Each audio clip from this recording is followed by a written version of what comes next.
And we're live.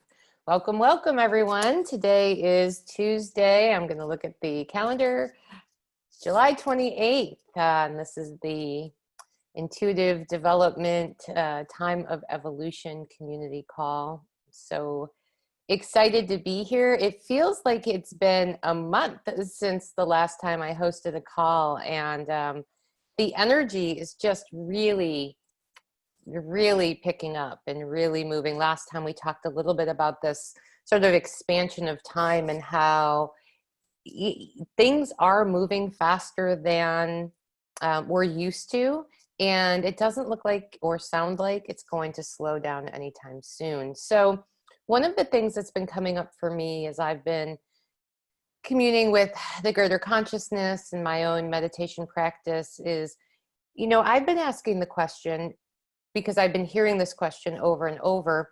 It's like, what do we do now? What's next? How do we harness this energy to not only kind of remain in balance through this time period, but also to learn to ride it and use it to propel us forward.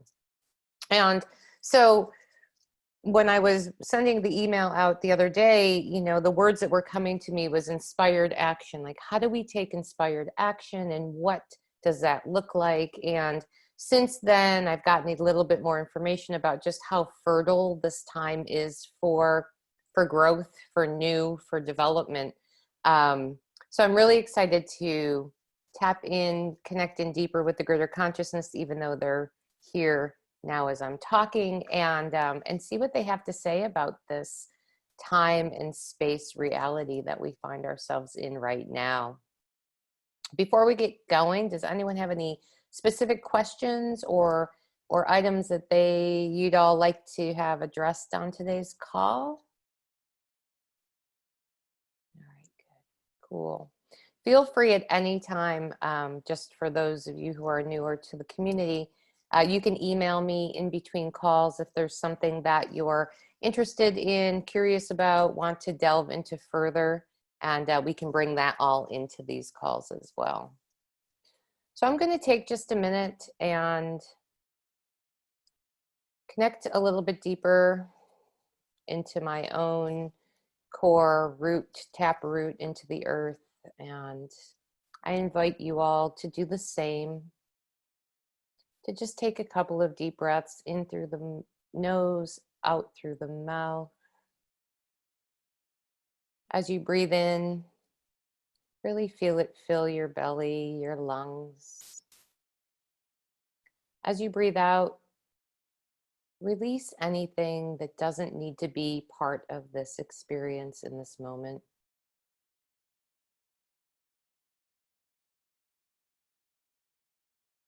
Breathe in, breathe out, releasing. And if it feels resonant, set an intention for today's call. It just feels so good to feel all of our energies syncing up as we're doing this.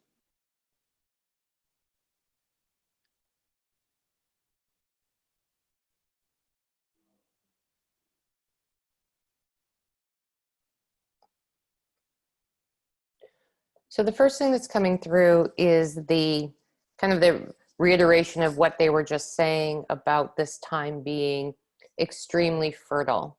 They're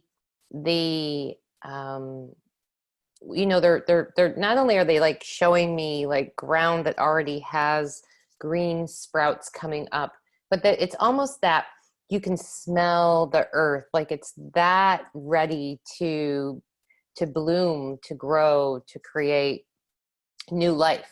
And I think that can be in so many different ways for us, right?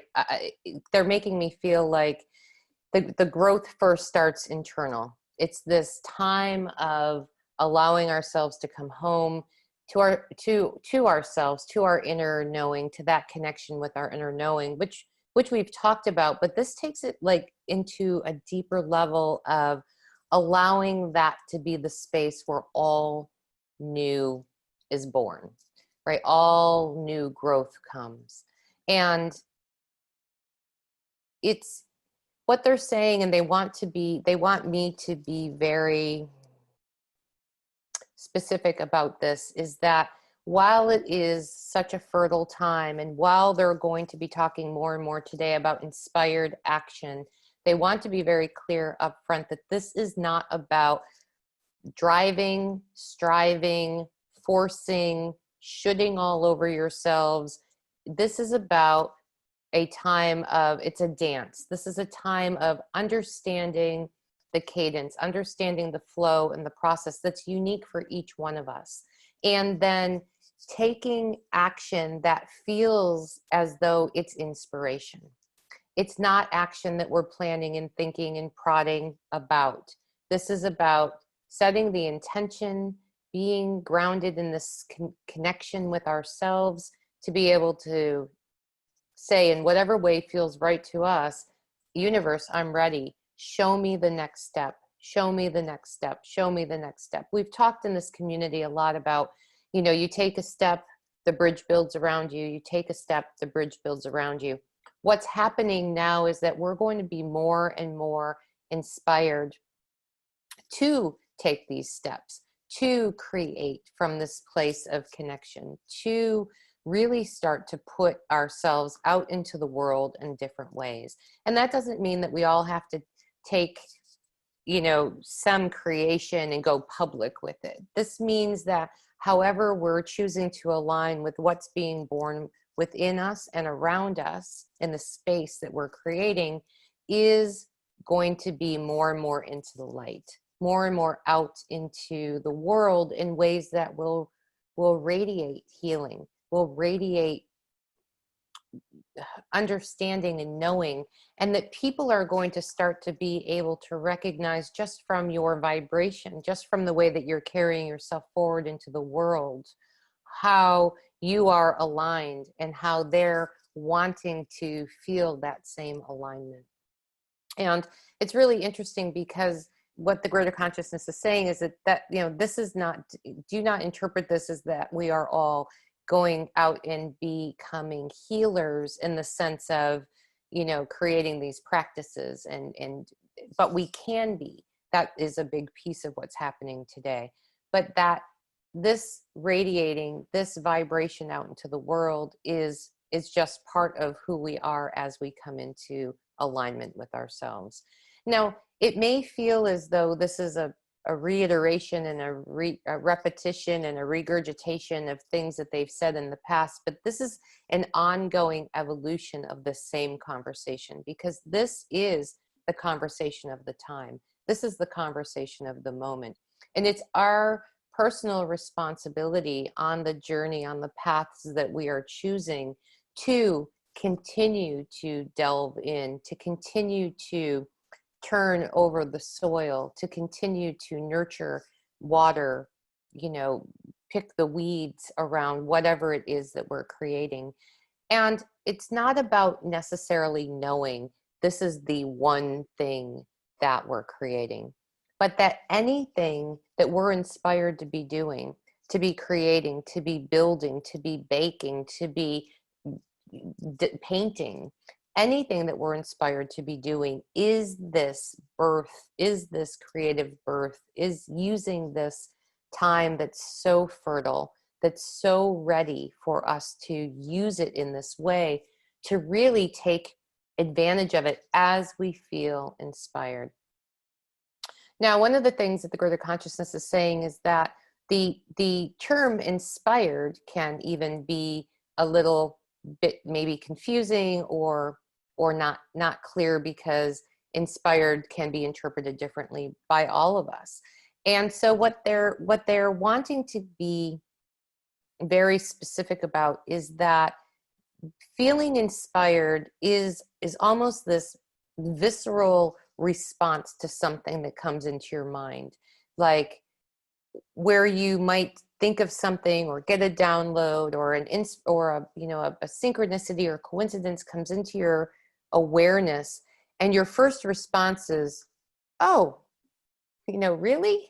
I'm really going to be doing this? I really, this is how I'm being called, or this is how I'm being directed, or this is how I'm being guided. It's they're showing me it's that question mark. You know, it's that like, oh, I hadn't considered this before, and now all of a sudden this is in my experience, or that I've considered it before. Maybe I've even started it before. Maybe I've tried it before and it didn't really go anywhere, but here it comes back around again. And now I'm feeling that inspiration and that, oh, really? That's, you know, that's what I'm going to be doing, or that's my next step. To me, what the greater consciousness is making me feel is that that's one of the key indicators. Now, it may come into each of our experience a little bit differently, but it's like that aha moment. It's that moment where we have this, I wasn't really thinking about it. I wasn't really planning for it. I hadn't been trying to figure anything out. And then boom, there it is. The idea comes in, the thought comes in, the design comes in.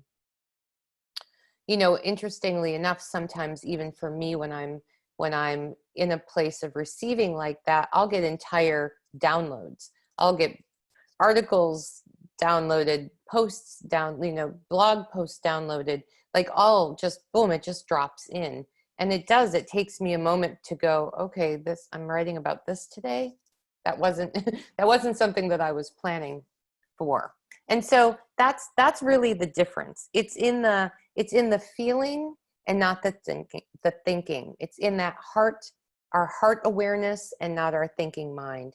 And they really want to be clear, and they keep using the word, like they want to be very specific, because here's what they're saying individually and as a collective, both within this community and in the world at large. We are so conditioned to this belief that once we get an idea, once we get a thought, once we get we figure something out, that we have to then go and do it all at one time, just slam it in, do until we're done. And that's the caution here is that that's not what they're asking any of us to do. I've told the story before. I don't know if I've told it recently on these calls or on the open call, but they're reminding me of the example of where a few years ago I knew that I was going to be moving, and I knew I was going to be selling my house. And so once I got that thought, once I got that inspiration, and it was an inspired action, I was like, okay, source, I've got it from here. Thanks. And I went balls to the walls, packing, sorting, painting, staging, downsizing for weeks and weeks and weeks, because I had then come up with an arbitrary date that I wanted the house to go on the market. And the house went on the market and it didn't sell. And in fact, not only did it not sell, but like the day before it went on the market, I had an infestation of carpenter ants, and then a crazy experience with a neighbor who was upset that I was selling the house. And there were all these things that happened. And I kept saying, all right, source, I had this inspiration. I knew I was going to sell the house. I felt that. I knew it was time. But what happened? Like I couldn't figure it out. And lo and behold, a year later, I took the house off the market, put the house back on the market, and it sold in 4 days. Because what the process wasn't, here's the inspiration, now go slam it all in a 9-week time period. It's like, here's the inspiration, now take the step, wait for the next inspiration to come. Take the step, wait for the next inspiration to come. But I was just like, nope, got it. I figured it out. I know what needs to be done. I'm going to get this house on the market and sell it and move. And that's really sort of the juxtaposition of what we're being asked to do right now. It's fertile. It's time to move, but it's not going to serve us to move in a way where we're bulldozing through everything, in a way where we're deciding in our thinking minds to take the ball and run with it. This is this co-creative experience between us, source, our inner knowing, our inner being, and it's being intentional in the awareness that this is the time to be moving, and then to ask and pause and listen and wait for further instructions, and then move forward from that place.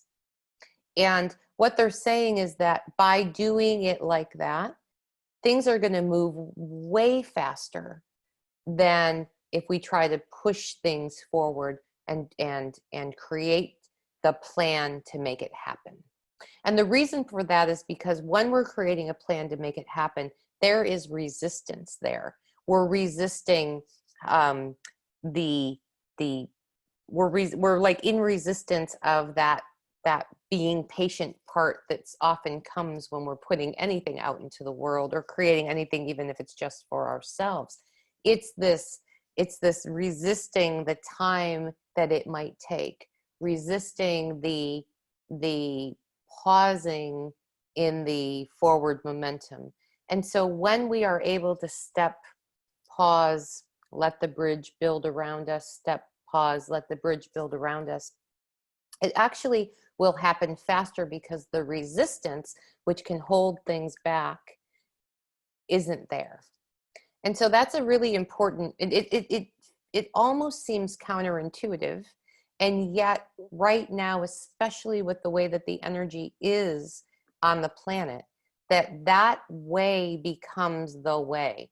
And they're saying that this isn't just a right now kind of way that we're being asked to move through the world. This is the beginning of the practice for us to be moving through the world more and more consistently in this fashion going forward.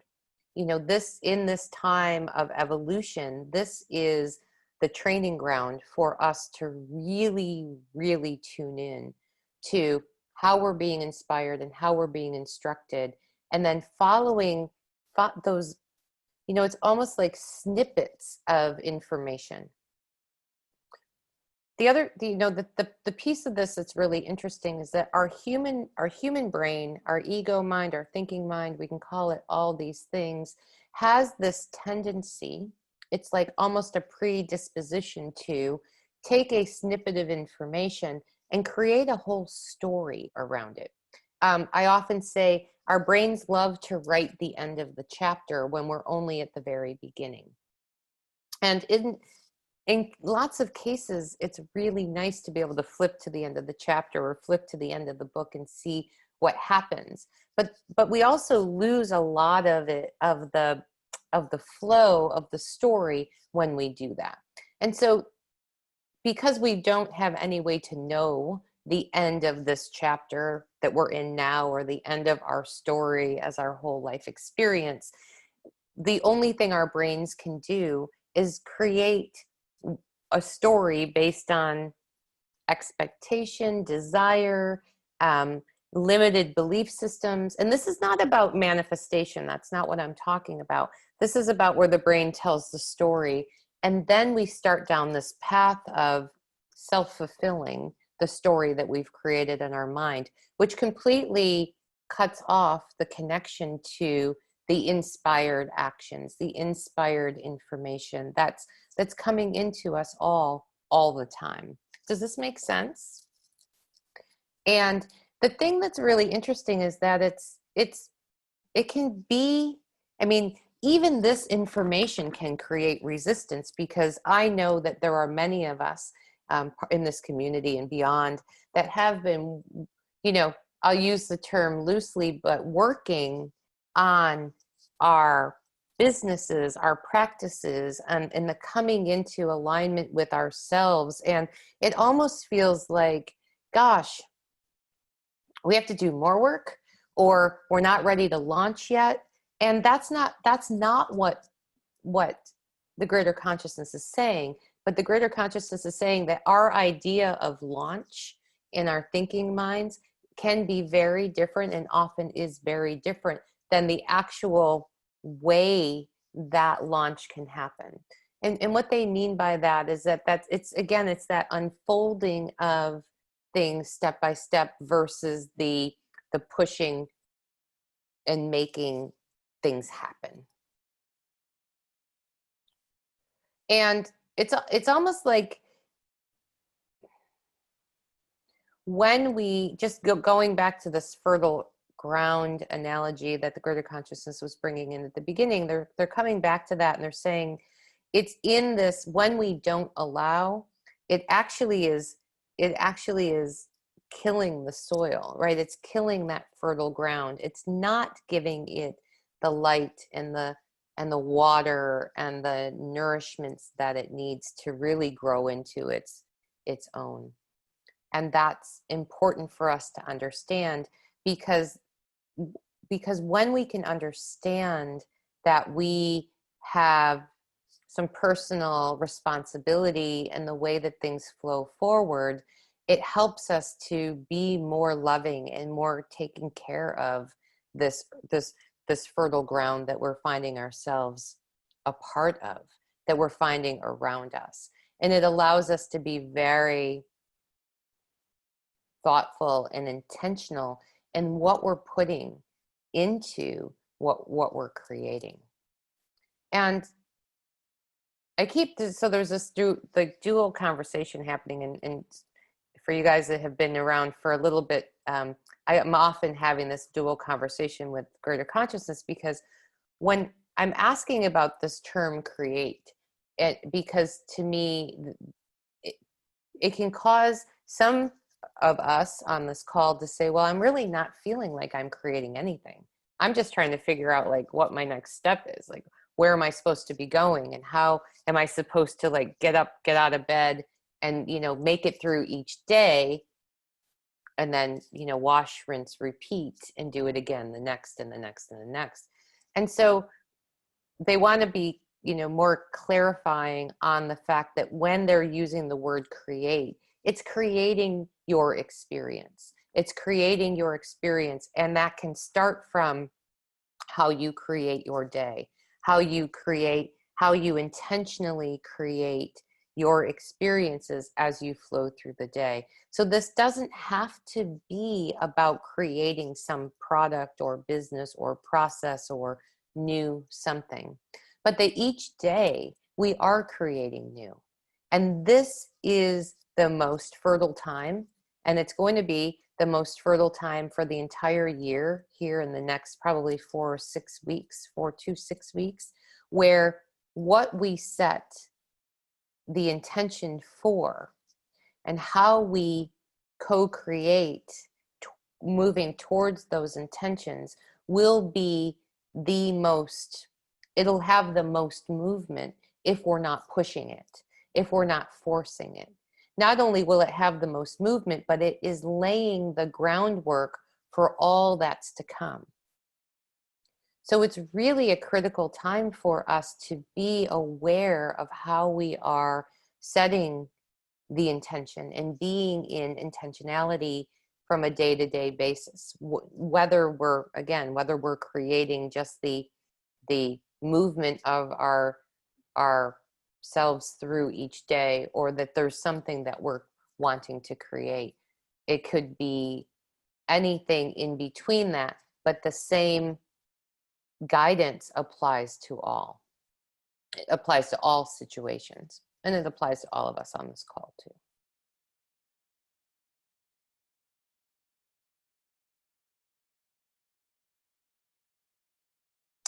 The greater consciousness is reminding me of a process that I taught when I did my online intuition class a year or so ago, and it's still available for download, but it's a process that I've called the boomerang process. And I may have talked about this before, but they're bringing it up again because it's one of the easiest ways to sort of throw something out to the universe and then wait for it to come back, wait for the information to come back. And so as we're moving through this time and we're starting to practice this dance of waiting for inspiration, allowing it to come, taking inspired action, pausing, allowing it to come, more to come, is that when we aren't sure that we're getting inspired information, we can ask for it to be clarified. And the best way to do that is to picture, the a throwing of a boomerang out into the universe. So in your practice, whether it be your daily meditation practice or writing practice, or I sometimes will meditate and have communication with my inner being while I'm running or working out. Whatever it is for each of you, is to set the question, is this idea that came to me, is this thought that came into my experience an inspired action? And if it is, because I'm not sure, show me it in a different way. And so that's sort of the boomerang, is right, to take that ask, throw it out into the universe, and then allow for it to come back in ways that will surprise and delight you.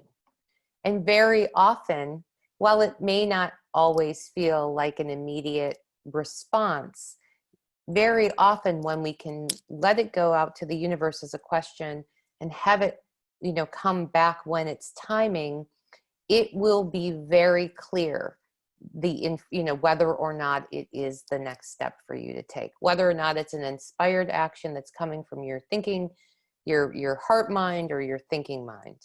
And very often when I do this in my own practice, I ask for, like, I want bells, whistles, neon signs, like think Las Vegas. Like, I want the arrows pointing to the thing that says, this is it. This is the thing. And, we can ask for that. This sometimes we get confused, or we get, misled by information that says we just have to sit and wait and trust and really listen super hard to the whispers of the universe so we don't miss it. But, I've found in my own practice that we can ask for information, and especially when we're looking for discernment, any way that works for us. I might have shared this on the last call. I was asking for a sign, and I said, okay, I want to see a dandelion, but the wishing dandelion, with the puff. I said, let that be my sign. And I threw it out into the universe. And about an hour later, a friend of mine texted me a picture of dandelion with the puff, and it said, make a wish. And so that was, you can't deny that type of response. So, but I was really clear with Source. I said, I need such a clear yes or no that, I'm asking for this thing that, we don't really have dandelions around here. So it wasn't something that I was going to walk out my front door and, ooh, that was going to be there. Like, I knew that if it came, it was going to have to come in a way that would surprise and delight me. And it did. And so those are ways, that's just an example that they're reminding me of ways that we can ask for this information to come in. And it doesn't have to be this, like, am I going to miss it? Is it a sign and I'm not going to know it? When we're in our head about all of that, we tend to block the information that's coming in. We tend to miss the signs and symbols the first time, or the second time, or the third time they come. That which is ours will not go past us, but certainly we have to be in a place to receive it. And the boomerang process that we were just talking about really puts us in that place of, like, all right, it's out there, and now I'm gonna let it go, and I'm gonna wait for it to come back in whatever way that it's going to. And it's in that, we talked just a few minutes ago about this releasing of resistance, and why that resistance piece is so important to not have in the flow of what's happening right now in our creative opportunity. And so by using the boomerang and throwing it out, and then releasing the need for it to come back immediately, the answers will come so much easier. And so I just think that it's really interesting that the way that they're sort of laying this down today is all about, release, resistance, allow, release, resistance, allow. It just feels like this flow this this wave almost of just allowing those things to flow over us, like a wave flowing over us, and really feeling that we are in connection with not just the inspired actions, but in connection with the allowing, with the way that the wave flows in and out. Does that make sense to everybody? Yeah. It's really powerful in that, you know, there's all the space right now for really anything that wants to be created to come forward. And when they were saying earlier that this is fertile ground, I mean, that's it. It's almost like when we can get ourselves in alignment, and it's not, of course, not a doing, an allowing, but when we allow ourselves to be in alignment, and when we are allowing for the inspired actions to come, there is just so much here for each of us to start to experience in bigger and bigger ways. And it feels contradictory if you're looking at the external right now, because it does in some ways feel like things are getting worse. Things are getting harder. People are getting more and more frustrated. People are pushing back and resisting and fighting about things externally. And yet it's almost like there's this beautiful bubble of space for creation in the midst of it that is accessible by all of us. And it's not only accessible by all of us, but each one of us in this experience presently has direct access to it, has direct connection into it. It's there. It's almost like what's happening out in the world has no impact on what we can create. And I think that's really important information. I mean, it feels so powerful as it's coming through me that it's in this time when there's so many reasons why we could look outside and say, this is the worst time ever to create something, or the worst time ever to be, you know, even in the focus of, or the attempting to focus on creation. And yet it is in perfect alignment and perfect timing and divine timing to be the time to create, to do this creation, to start this practice of creation, whatever that looks like for each one of us. That's magic. And, you know, often the greater consciousness will say there's magic here and there is magic here. And to me, that is, not only does it feel soul filling, but it also feels very hopeful, you know, that if we can be in a place where we can recognize that this is such a fertile, creative time of birthing new, even when it looks like things are burning down around us, when we can step into that, we step into the magic of all that that has to offer.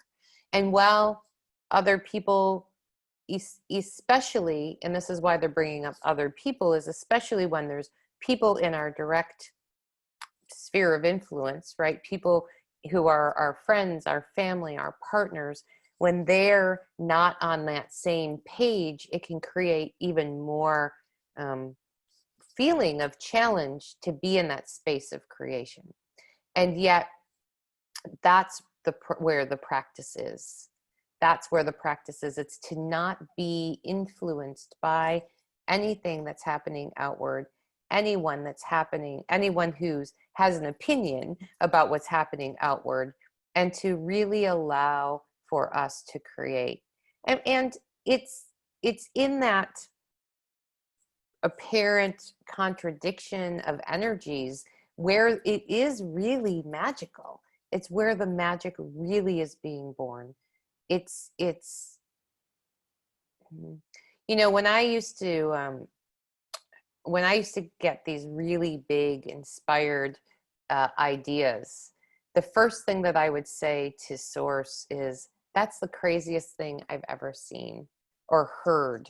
That's the craziest thing I've ever contemplated. They're reminding me, a great example is when I was still living in New York and I quit my corporate job. And I quit my corporate job without another job lined up. I gave 2 weeks notice. I walked away. And that to me felt like one of the craziest things I could have ever done. And so even as I was getting the information that this was the next step for me to take, I kept saying, how could that possibly be when, if I do this, the chances are high that everything's going to burn down around me. And I kept getting the instruction, no, this is the next right step for you. This is the next inspired step for you. And I did it. And doors started to open one after the other, after the other, after the other. And 6 months later, and I was just sharing the story of me selling my house, but 6 months later, from the time that I quit my job, I had the opportunity to move to California and still didn't have a job, but I was building my business. And I had that same conversation with Source. Are you crazy? This is like the craziest idea I've ever come up with. I'm going to move to the most expensive city in the US and I don't have a traditional job. So I had that belief system of like, I had to have this thing in order for me to move forward. And so again, I'm bringing these stories up, and they're reminding me of these stories as an example that sometimes, and I have found it to be truth for me, sometimes when we are in a place where the idea or the inspiration feels really crazy, feels really like it's pushing against all of the social constructs, all of the norms, all of the safety stories that we have, excuse me, that those opportunities are actually the most inspired because they're asking us to not look at the reality that's outside of us, but to tune into the reality that's within us. And if we can come into alignment with it, and again, it's not from the thinking mind of how can I create this thing? Oh, I know, I'm just going to quit my job. That's not what they're asked. That's not what they're sharing. What they're sharing is that if you can come into alignment with it, like I knew without a shadow of a doubt that I needed to quit that job. It was time. That then things will flow. And that is where the magic is. So it's this whole process of, it's almost like, and I've said this before also, but they're making me feel like this is what we're training for. This is what we came here for. This is what we're training for. It's to take these next steps and to take these steps in a time where under the best of circumstances, we might not take these steps. And yet when we're feeling called to take the steps, when we're feeling called to take an action, that's when we start to move forward. And they're committing to you through me that when you align with it and you start to take those steps and you trust that you're being guided step by step by step, the opportunities will come, the doors will open. It will be an easier flow than you can imagine. It'll be an easier flow than you could dream up if you were trying to create it on your own. It's really powerful.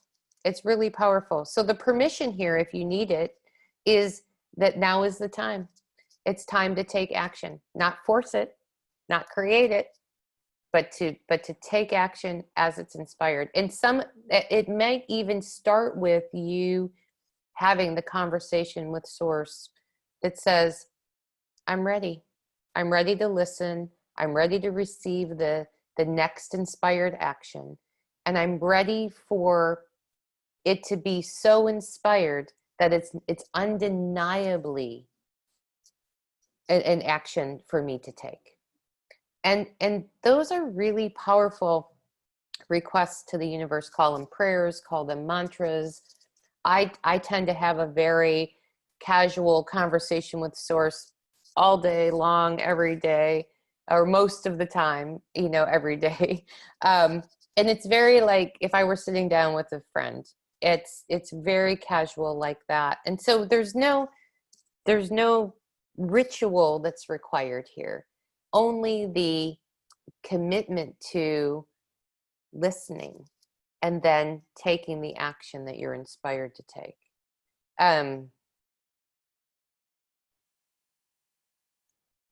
They want me to go back to what I said a few minutes ago about, what is for us won't go past us, because often that can feel really confusing with the direction of like, the time is now to really start to listen. And yeah, it won't go past you if it's for you. But what they're saying is that what is for you is ready for you now. If you aren't able to get yourself into a place where you're really listening and starting to take these steps or granny shuffles as the inspiration comes in, the thing that's for you won't go past you, but the way that you get there could take you down a path that isn't as ease and flow, that isn't as door opening, gate opening, opportunities opening for you in as much ease. And so that's for me in my own journey, it's this constant conversation that I'm having with Source, because it's like, well, if it won't go past me, then do I have to really take action right now? Like, can I just wait until I feel better about it? Or not even better about it. I often say, can I just wait till I feel a little more confident about it, or a little less afraid, or a little more safe, or whatever the word is? And so you can wait. But right now, if you are able to take the steps, even though everything isn't all buttoned up, everything isn't all safe and secure, everything doesn't feel all figured out, the gifts from it will be more magical in this moment than they would be otherwise. Does this make sense? It's really in that walking the tightrope between taking action and not taking action, and trusting and allowing. It's really that fine line, and each of us will have a different experience with it, but it's in that intentionality that we've talked about here on today's call of, I'm ready to really listen. I'm ready to really do. Even if I don't feel 100% confident of it, I'm feeling the inspiration is coming, that it's a good time to do it. One of my very first spiritual teachers used to say to me, and I say it all the time within my own practices, you can do it now or you can do it later, but you're going to do it. If it's on your path, you're going to do it. So why not do it now? Why not take advantage of the creation environment that's here and do it, even if you're not quite feeling ready, even if you're not quite sure the net's going to appear when you leap off that cliff. And believe me, when I quit my job, I wasn't sure that there was going to be a net or what was going to happen. But, it's that moment of, and I think of I've said this on the past call, but where it's too painful to stay in the bud, and that's when the flower blooms. And so we can stay here and we can stay here and we can stay here, but we can bloom now, and it doesn't have to be so painful. It's really the word that they're using is simple. And my thinking mind is like, well, it's really not that simple in feeling, but it is. But what they're saying is that it's simple when we release resistance, and we release the need to know and do and plan, that all of this creation can happen for us, that all of this powerful energy can just be here for us to be part of. You know, it's not, we're not using the energy. We become the energy. We allow ourselves to become that energy. It's that partnering with your inner knowing, your inner being. That's all part of that flow. It's really powerful. Like, I wish that I could plug you all into the way that they're making me feel when it comes to the how vast and spacious and open this time right now is. It is super powerful for all of us. And the greater consciousness is saying you have to understand that you can't make a wrong choice here. And so as you are getting inspired information and you start to wonder or question it, to know that you really can't make a wrong decision.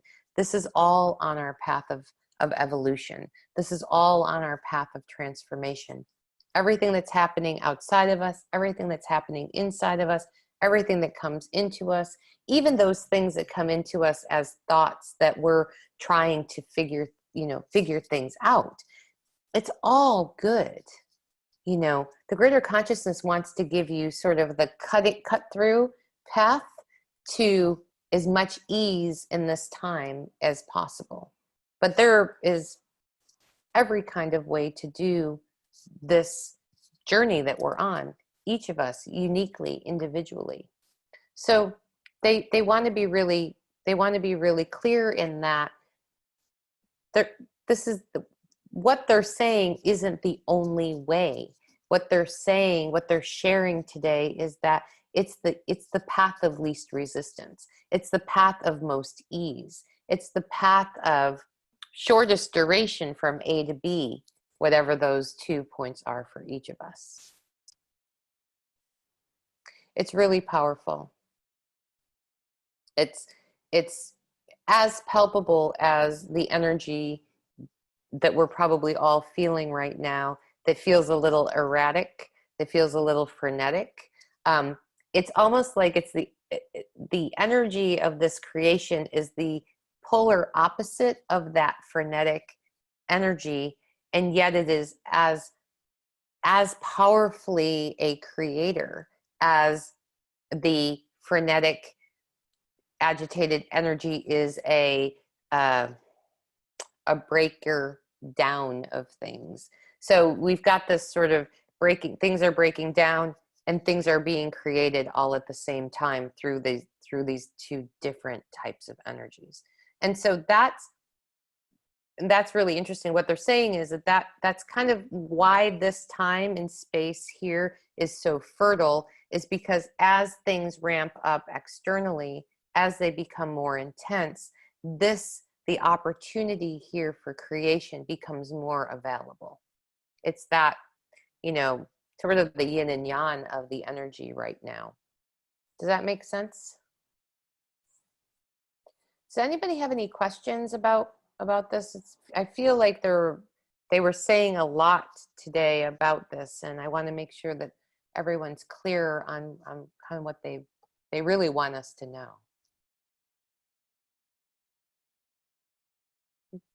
Okay.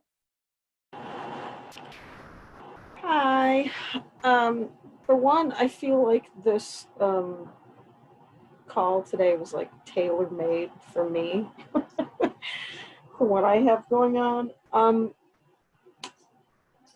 But one thing I wrote down, I had a question. How do you know the difference between getting snippets of information and, your intuition and your brain telling you the story, like you said?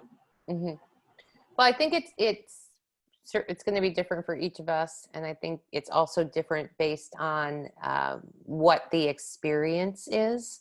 But for me, it goes back to the conversations that we've had in the past about our body being the antenna, and our body being able to tell us, what is truth and what is not truth.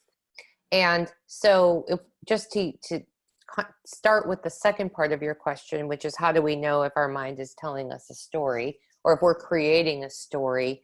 If we're not sure, we can really sit in that space of allowing, our body to tell us, is this a story or is this my intuition? And I think that I've gone through that process before, but if not, I can go through it again. It's very simply just sitting in I say sitting in meditation, but it's really just getting grounded in whatever way works for you. And then starting to practice, you're finding out how your body interprets truth and untruth.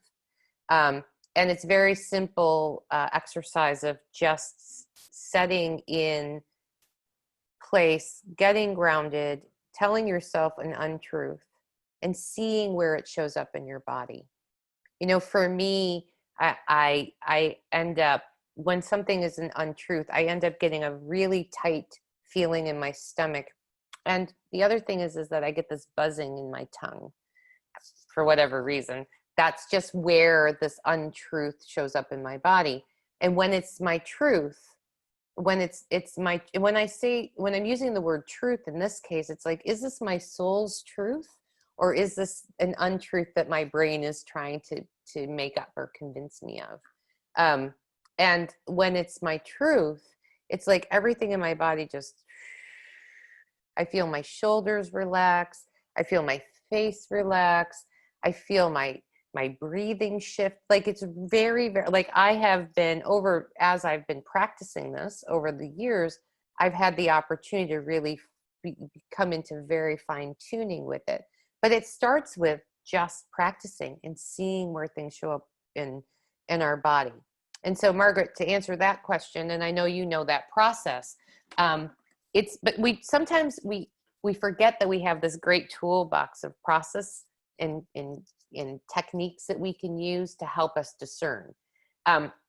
Once we get into our thinking mind, it has a tendency to really crunk things up and not allow us to have that same discernment. So really easy practice of coming back into the body and then allowing your body to tell you, or at least to start to give you some indication. The other process, of course, as we talked about today, is the boomerang. If you're not sure, ask for it to come in a different way. So for example, if you have an idea where you're going to create a business, and you're like, okay, is this popping into my mind because over the last 2 weeks, all I've been thinking about is, how am I going to make money? What am I going to do? When am I, whatever the questioning is, then an idea pops into your mind. It could most likely be an answer to the thinking mind, as opposed to the inspirational feeling that comes in of like, oh, well, why don't I start making muffins, or whatever whatever it is. It's really, it can be subtly different, but yeah, it's just in the tuning to be able to tell the difference. Does that make sense?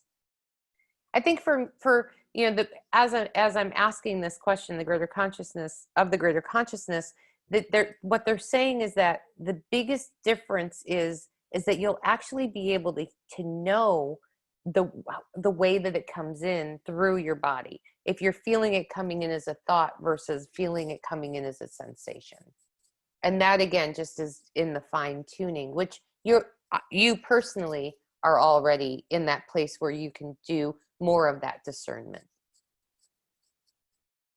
And I would say that if you're second guessing it, one of the things for me is that I often will find that if in my mind I'm debating something with the thought, that's usually, an inspired thought and not my thinking mind. Because if I'm creating something in my mind, I'm not then going to be debating it. A great example is a few years ago when I decided to sell the crystal bracelets, the healing bracelets, as part of my practice. And I literally was like washing the dishes, and all of a sudden I was like, oh, I'm going to be selling these healing bracelets. And then I started debating, well, I know a lot of people that sell them, And so I started having this whole debate in my mind about whether or not I was going to sell them. And then I realized, well, if I was creating it just from thinking, that whole conversation debating it wouldn't really be there, because I would have already, like, does that make sense? I would have already gotten past that point when I thought, okay, this is what I'm going to do. I'm going to make these bracelets. So it's just, it can be subtle, but it can also be pretty, just as you tune into it, it can be really obvious whether or not it's coming from your thinking mind or your heart center. Does that answer the question? It's trial and error sometimes, you know, and there are certain times when we're not really supposed to know, you know, because we may need to take a step in the direction of this thing before it becomes clearer. So again, back to what the greater consciousness was saying about, you don't have to wait until you're ready to take the step. And I think that helps in the discernment process too. You know, it's like, okay, I can take the step towards this thing and then ask the question again. Is this for me? Is this my truth? Or is this not my truth? Is this for me? Is this for me inspired action, or is this not for me? And those, that you can replace the questions with anything. You know, it's even like, you know, it's kind of back to that, you know, using like a pendulum, you know, show me yes, show me no. I mean, it's, you can even, you know, do that kind of thing. I've used my body that way before too. Like when you get into a place of groundedness and you say to your body, show me yes. And then you just see how your body moves. You know, sometimes yes is forward and backward. Sometimes no is side to side. And then you could start to ask questions based on that. So it's really, there's lots of different ways that you can use your body to help with discernment. But ultimately, it's how it feels, you know, when you connect with it. So, and I would say right now, if you're inspired to do something and you're really, and you're having all of this around it, take the next step and then see. That's the guidance that comes through, because I think for you specifically, but I think for all of us on this call too, it's probably a really good piece of guidance as a collective, because there's a lot of noise right now, which it can be kind of gunking up our radar. Taking a step, asking the question, taking a step, asking the question may just be the thing that really opens the path up. So again, like the greater consciousness said at the very beginning, there's no one path here. But the intention, setting the intention and intending to move forward as inspired is the thing, is the message for all of us right now. Yeah. Other questions? I have a question. Yes, Suzanne. And I've been all over as I've been listening to you and the greater consciousness, but there's one phrase you use that stuck in my mind that I'd like some clarification on. Yeah. Path of least resistance. And I was feeling, I've been kind of circling around a decision for quite a while. And the decision, the choice, I haven't told anyone about it because I know what everyone would say. They would say, you're absolutely nuts. So I've just stalled, it's legal. I was going to file for bankruptcy. And I paid an attorney and I got most of my paperwork to them. And it's just like it went out of my mind and I just didn't get it done. And then, you know, every so often I'd hear from his paralegal. She's like, hey, I need that stuff.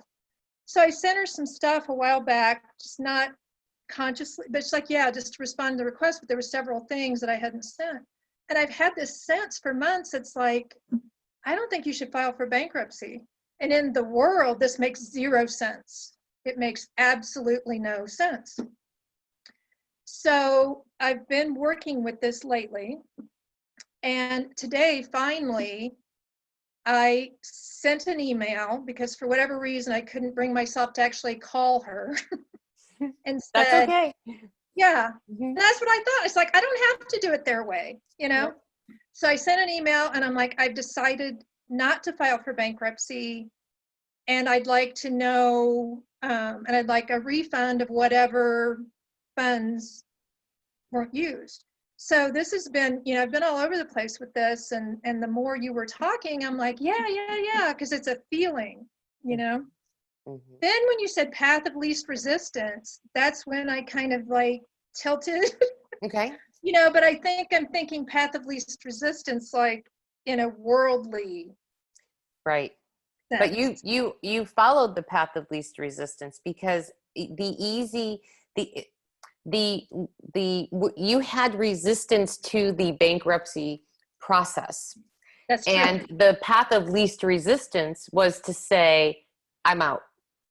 Maybe I'll come back again someday. Maybe, Right. maybe it'll come back around again at some point. But right now, the path of least resistance, and I can feel by sending that email, it was like this huge exhale Mhm. because you were in resistance to the process. And resistance isn't a bad thing. It's a great indicator, right? So it was telling you what you were already sensing, that for whatever reason, it wasn't either going to be necessary or it wasn't the right now on your path, or to me it feels like it's just not necessary, from the standpoint of other things will come in and you Right. won't need to do that. Right. But yes, that's exactly it. When I say path of least resistance, that's the path of least resistance, and it's aligning with what you're sensing and moving forward that way, as opposed to sensing something and then pushing against it. Now you're in resistance, and that isn't the path of least resistance. Yeah. So that's what I meant by that. Okay. Does that make sense? Yes. Yeah. Because it feels very, for you, it feels very clean. You have a good sense of that connection, and the knowing that information that you were being given, which is why you were putting it off, because all of a sudden your inner being was putting the brakes on it for whatever reason. Yeah. And amazing. It's so good to be able to really recognize it and know that, even though people might think that it's crazy, you continue to follow your guidance, your internal GPS. And I think that's so important, that, and then acknowledging within yourself that you are following that path opens the path up more and more. So it's really powerful. When I quit my corporate job, eventually I had to tell people because I quit. Right. I didn't tell a lot of people before, because I really knew that I needed to make the decision and just go with it. And after it was met by some differing opinions, a lot of people were, no malice, but people were definitely concerned for me that I had, sort of jumped from something that, in everyone's mind seemed to be a pretty lucrative place to be. But I knew without a shadow of a doubt that was the right thing for me, even though it felt crazy. So, Well, yeah, and I really think, honor that. yeah, and it brings up something for me, what you said, because I've done similar things, not this bankruptcy thing specifically, but I've left, like I moved to Santa Fe with no plan, like, $4,000 in savings and that's it. Mhm. And but I just knew. There was no doubt. I couldn't reason it out, but it was very strong knowing. And one day I just packed what I could in a rental car and drove down here. Yep. And it's been great. And I'm obviously supposed to be here. But what you were saying is I'm an empath. And I think a lot of times when people say like like you said, when you didn't tell anyone and then you told them later and they had a reaction, I think a lot of times it's their own triggering. Oh, Because yeah. the thought of you doing it terrifies them, Yes. And they bring it over and they're like, oh my God. And, then they're terrified, just Yeah. thinking about it. So Yeah. that's part of what I've been avoiding. Yeah. And the other piece of it is I've had this interesting experience. And this has been going on for several years. I've had people that I really trust, spiritual teachers, psychics, intuitives, have told me, they said, Suzanne, you have a really interesting relationship with money that most people don't have. And I really see you sharing that with people and teaching people. And I've gotten, I've been very resistant to that Okay. because I don't see it. It's like yes, I have a very different, I trust source, but somehow this feels linked. Like me going through this experience and doing this, like it's linked to part of what's next for me. Because I also got fired from my job last month. Yeah. So I've got all this time Yeah. to create. So Yeah, and that's really lovely, and part of the resistance may simply be in the vernacular being used. So maybe you aren't teaching it. Maybe you're just being a guide of it, or a Sherpa of it, or you know what I mean? Like there's something, and this is just what's coming through for me, is that there's something about calling yourself a teacher that really does cause a resistance. yes. But you have things to share, and so maybe it's just in your being a storyteller that you can start to share stories of how you've found the flow that works for you when it comes to this energetic resource of money. So maybe that's where you start. Just explore that aspect of it and see if that helps you to release just a little bit of the resistance.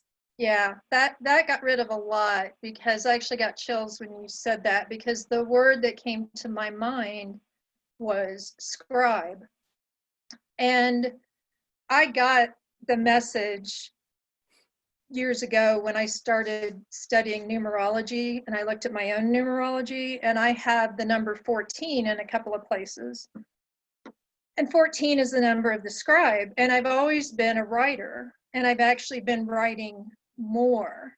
So that, not that I'm not okay being in front of people and all that. I like working one-on-one, but there's always been something a little off with that as well. So I think that just unlocked a big door that just share via writing, or it could be, speaking as well, but just scribing my experience. Yeah. And start with doing it just for you. Yes. And then I got that too. Yeah. See, there's messages now that I've been getting, that's like there was one here and one here, and now I'm starting to see them kind of like they're orbiting. They're in the same solar system. Yeah. Yep. Yeah. Yeah. Very good. Very Thank good. you. Lauren, I'm just trying to read your chat here. Oh, cool. As replying to Suzanne. Yeah. Yeah. Well, I was going to say, if it's okay, are we running out of time here? No, we're good. I'm good. If you guys are good, I'm happy to stay on for a few extra minutes.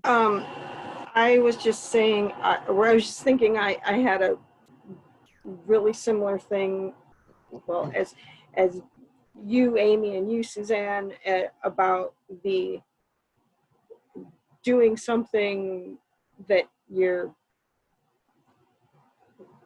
okay. I had a, where do I start? I want to buy a second home in the town that I grew up in on the lake.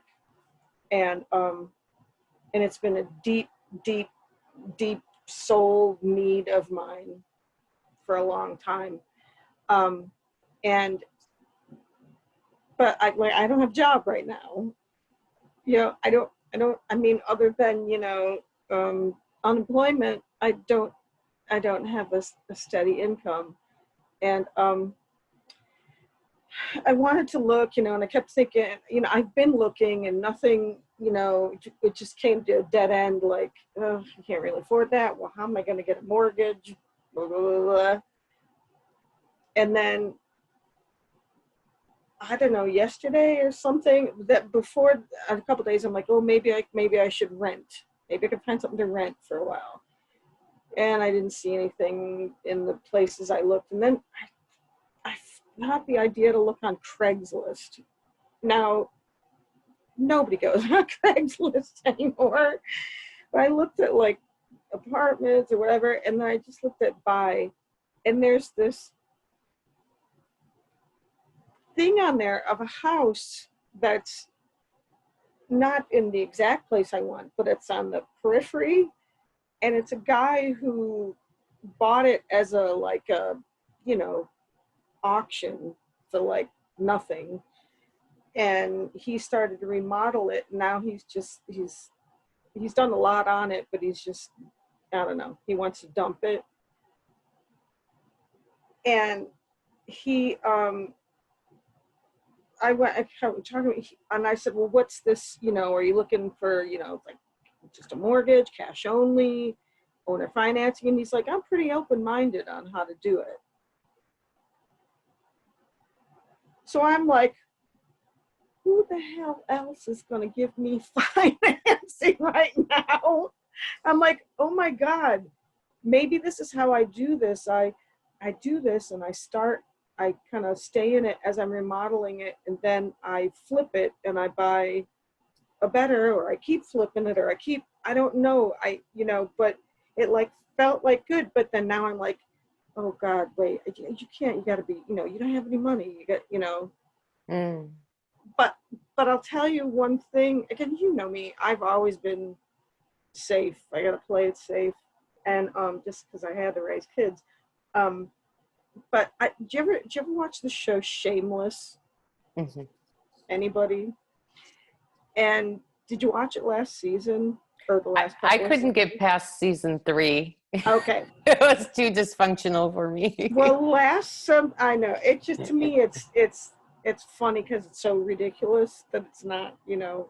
But anyway, something really struck me last season is that Fiona, forget how she started it, but somehow she had an opportunity, and you know, they live in squalor, but she scraped some money to get in on this opportunity.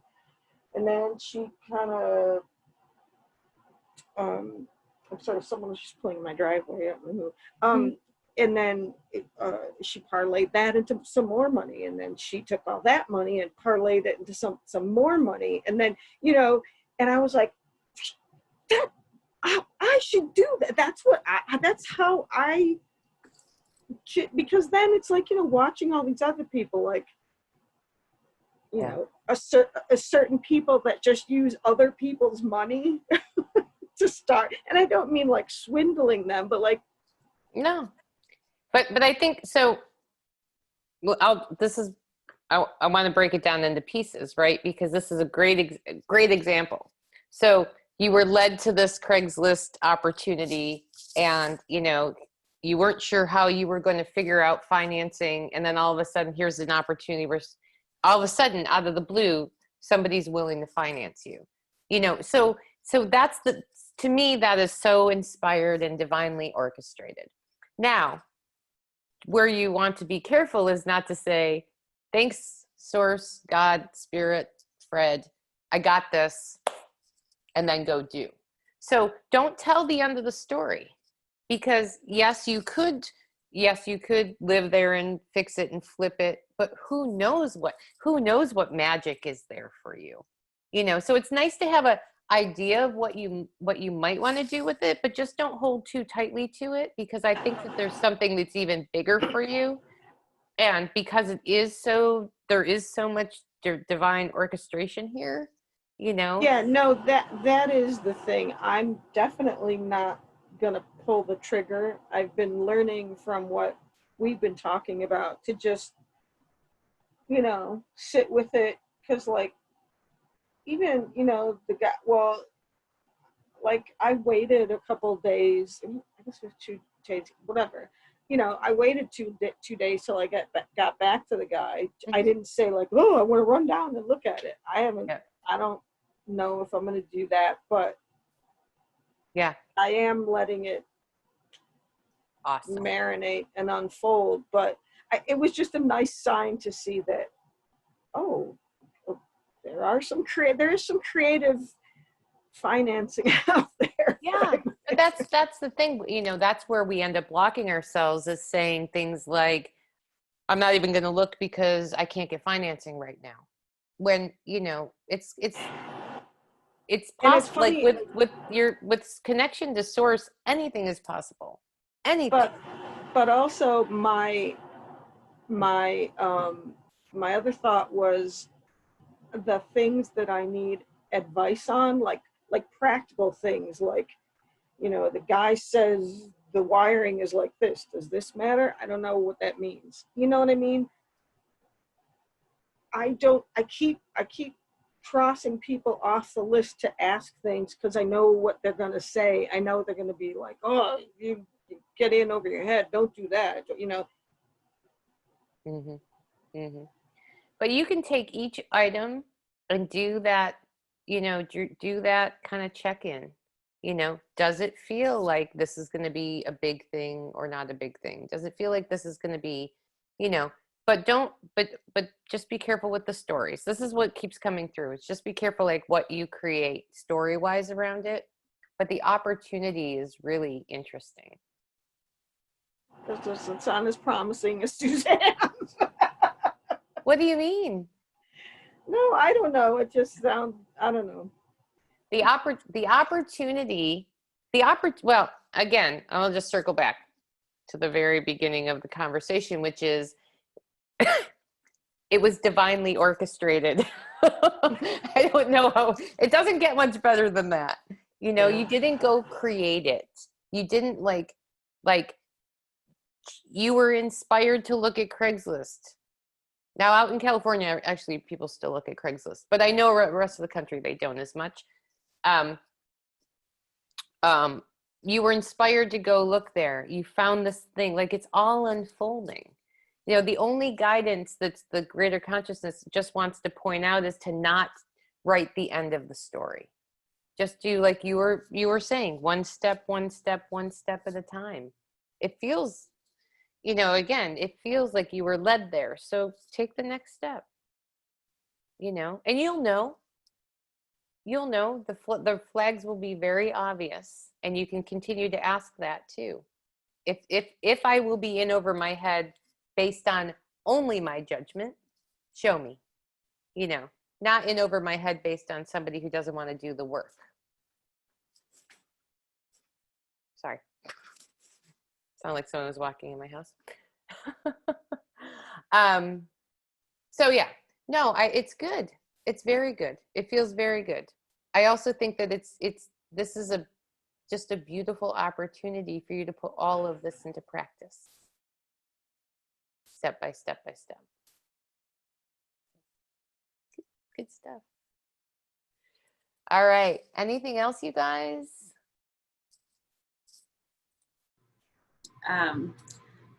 Thank you so much for all of this. A couple of months ago, I felt like I, knew my new purpose now 100%, and reached out to a woman who has a PR firm, and she does like a 3-month group course where like you learn how to be your own PR while they do things for you. And I wanted to know how much it was going to cost for the second round so that I could financially prepare for it. And, she did the things that a lot of entrepreneurs do where it's like, well, if you do it in the next 3 days, I'll give you the price. And I'm like, you want me to come up with how much money in 4 days? Like, turn me off.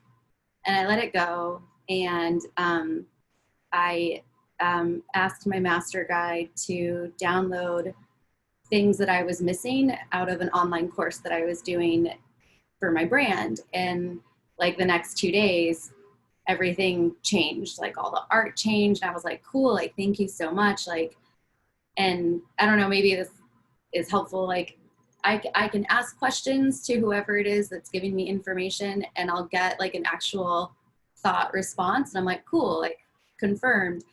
And and that's usually how things go. And when I woke up, and over the next couple of days when I was just creating stuff, I was like, oh my gosh, like I totally thought you were going to give me a list. I didn't realize you were just going to integrate. So I was like, wow, like I'm going to ask for codes at night, more often. And so like today I had a conversation with someone who he's intuitive.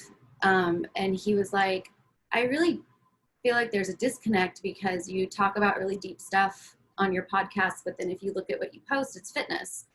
I was like, well, it's only 3 out of 12 posts that are fitness. Like I'm hitting every part. He's like, I'm just saying, like, maybe you flip the script and you focus more on mental emotional, since that's really what you've done for yourself. I'm like, okay. And I was like sick to my stomach. And then when I got here to the office with my mom, she was like, you're creative. Like, why would you ever let anybody tell you to go into one box? Like, no, like, she was like, you're the one who's tapped into source for yourself. Like, you are the light. I was like, okay. And the PR woman wrote me an email yesterday where she's inviting me to the second round. And, her opening paragraph was confirmation of what she likes that I'm doing, which I'm aware it's part of a sales process. But I was like, well, she did spell out what I'm trying to do. Yeah. I'm like, so it does resonate on some level. And she's going to honor the price. That was the previous one. And so I'm like listening to you talk about the dandelion, and I'm like, okay, I'll ask for something. But then one of the things that came through was like doing something before you feel ready. Because I'm thinking, no, like I've got to build my feed more. I've got to do this more. And it's really scary I feel like it's scary for me to invest in myself. Like I've always thrown money at my business, but I feel like if I do this for PR, I have to show up and be like fully me, which it's really easy for me to be fully work. And so, yeah, I'm just like, I'm gonna ask for codes. I'm gonna ask for everything to be downloaded. But it was like super relevant, especially that my mom was using a lot of the same language that the Greater Consciousness did in her pep talk, because I came in here like ready to throw up, and I was like so distraught. Yeah, it's like, yeah, that's kind of where I'm at. It's really powerful when we realize that we can listen to ourselves and go with it without needing anybody to validate it for us. And most often, and as we were saying, it's that projection of other people's triggers anyway. So it's not that they mean ill will. It's just that they, when they put themselves in that same position, they can't imagine not doing X because that's where they have their mind. I have a really long belief system that I was able to unravel a couple of years ago, where my mother used to say to me when I was younger, don't have any hopes and dreams. It's because she didn't want me to be disappointed in the way that she was disappointed in her life when things didn't play out the way that she thought they would. But I interpreted that as, I'm not supposed to have hopes and dreams. And it really impacted everything that I did until I realized that I was actually stopped blocking myself based on this old story, and that I can have anything that I want to have. And it doesn't really matter what other people say. And she didn't mean it she meant it out of love, because she had been disappointed. And yet it really turned into something that was much bigger. So it's interesting when you can get some good like input, even from external, that says, hey, that's not even who you are. It's really beautiful. Mhm. It's really beautiful. And then to just trust and just to trust it. That's what I need. To trust, like, because I had written stuff that I got downloaded, and then I watched like popular psychics and stuff on YouTube. They were all saying it, but I had already written it. And so this intuitive man that I was talking to, he was like, but you don't trust it. He's like, like you get it. You have all the same stuff. And so I am not like, just to like, I have to learn how to trust it or trust myself. Yeah. You know? And we're all working in process as it comes to that, all of us. So, and I think that's part of our whole soul's journey. I'm not sure that we ever get to the finish line of fully, trusting. And there's so much beauty and opportunity in the times when we don't, because we get real clear, when we look back and we realize that, oh, I wasn't trusting the information, or I wasn't trusting myself. And now next time I'll do it differently, deeper, more in congruence with my inner knowing. Yeah. So like the greater consciousness was saying, you can't get it wrong. It's all good. And just having this conversation and having the awareness that you brought into this conversation is already showing you that it's there, it's active, right? It's active in your being. And so as those triggers come up, call them triggers, but as those senses come up, when you go, oh, I'm sick to my stomach, that's a great indicator that it's whatever you ingested isn't in alignment with your truth. Oh, can I ask that? Okay, because I feel like my default program is guilt, and that I have I've attracted personal and romantic relationships to confirm it, where people are like constantly telling me what I'm doing wrong. And so you're so cute, Margaret. So like when I heard this from him, that there's a disconnect in my content, and I'm looking at it like, no, like it says right here, physical, emotional, like mental. And when my stomach started to get upset, I was like, Lauren, don't worry about it. That's just your default program where you always think you're wrong. I interpret it just as that, not just what you said, that that's actually my indicator that I'm right and that information is wrong. Where every time I've gotten sick to my stomach, I'm always like, oh, I'm in my program. What do I need to fix? So I'm like aware of the program, but I'm still playing into the program, not paying attention to the program. Welcome to being a human being, baby. Welcome to being a human being. But yeah, but that's the awareness, right? And I've been actually talking a lot about this in a lot of different mediums lately, in that our body, the body is really it, man. It tells us everything we need to know. We just have to learn to come into partnership with it and then understand it. The old programming, don't have any hopes and dreams. Oh, here I'm hoping and dreaming again, So how do I change that? Instead of going, oh, wait a minute. When I feel that old story, that's the indicator that I'm allowed to dream. Like and the stronger the feeling is, the more I'm onto something. I'm onto something in my whatever I'm hoping and dreaming about, because it's going to come in harder when you're closer to your truth. This was like everything right there. My sick to my stomach is an indicator that I'm really out of that. Yeah. Okay. Yeah. It's the indicator that what you're consuming, right? That information, that opinion is disconnected from your truth. It's the same knowing that we were talking about with Suzanne and with Margaret. It's that knowing, and when it comes in so viscerally in such a physical way, to me, I'm so excited, because for my own experience, because then I'm like, that's it. I know now, that discomfort that we have in our body. And this is for your own practice too, Lauren, right? Discomfort in our body is an indicator of us being out of alignment. not in a judgment way, but it's a great indicator for us to go, okay, where can I give myself some more love and see how I can come back into that alignment? Not that like, oh, I'm doing something bad or wrong and that's why I'm in pain. That's not it. You didn't do anything bad or wrong that made you sick to your stomach. It was just in the belief system that what he said tapped into a place of that you're still holding onto in some way as a truth. And your soul is like, baby, not a truth, not a truth. So, that good? Yeah, thank you for that like whole recap you just did just now too. Thank you. Yeah, you're welcome. All right, my dears, I'm going to call it a night. This was good. Anybody have any other questions before we end the call today?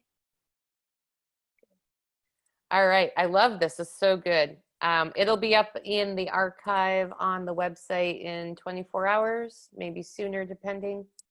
And if you guys have any questions in between, you all know how to get a hold of me. Feel free to email me, and I'll look forward to connecting with you in a couple of weeks. And then I'll do another open call in probably the second week of August too. It might be the same week as the next call. I'm not sure. I'm just waiting I'm waiting for my further instructions. All right. Have a great one. I love you all so much. This was so good, and I'll talk to you soon.